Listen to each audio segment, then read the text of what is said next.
So how to save the tree, no? By grafting. Ito pinutol na to eh. So mas maganda mag-graft kayo guys, no? You should graft from the bottom. So mas mababa, mas maganda, no? Mas slower, much better. And this one, itong isa, nakasabit lang siya eh. Pero pag inano mo, matibay naman siya. Oh. Minsan kasi ginagano mo, i-check mo yan. Pag nasisibak, huwag mo na ituloy. Pero yan, matibay po yan.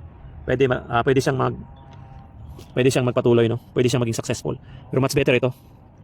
Ito yung i-graft natin ngayon. So kuha tayo ng sayon. Yan, may sayon tayo, may bad eye green at saka brown ang kulay ng ating bad eye, ano? May mga bad eye siya. Green at saka brown ang kulay ng ating sayon.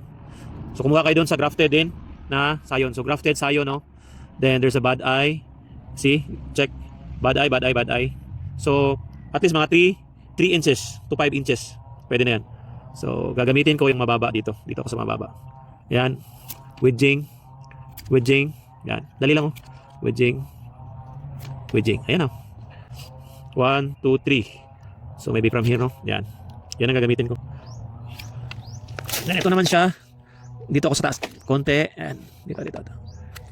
So hiwain mo lang yung gitna, no? Yan. Yan, no? Yan. Pupunta sa baba. Tapos ingat ka sa kamay mo. Tapos isusok-sok ko tong sayon.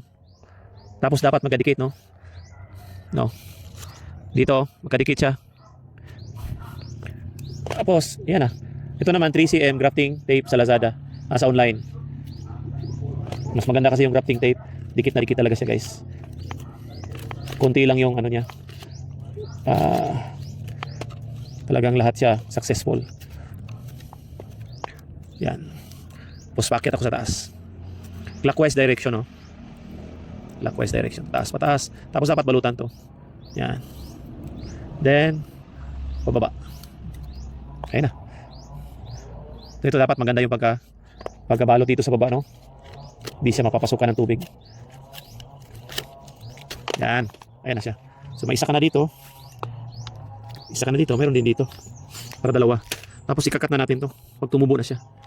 Putol na to eh. Yan. Saving lang tayo. Alright. 21 days pala, tutubo na to. In 21 days may tutubo yan. Pwedeng handaan-dahanin na tanggalin. Pero iwanan lang to in how many months?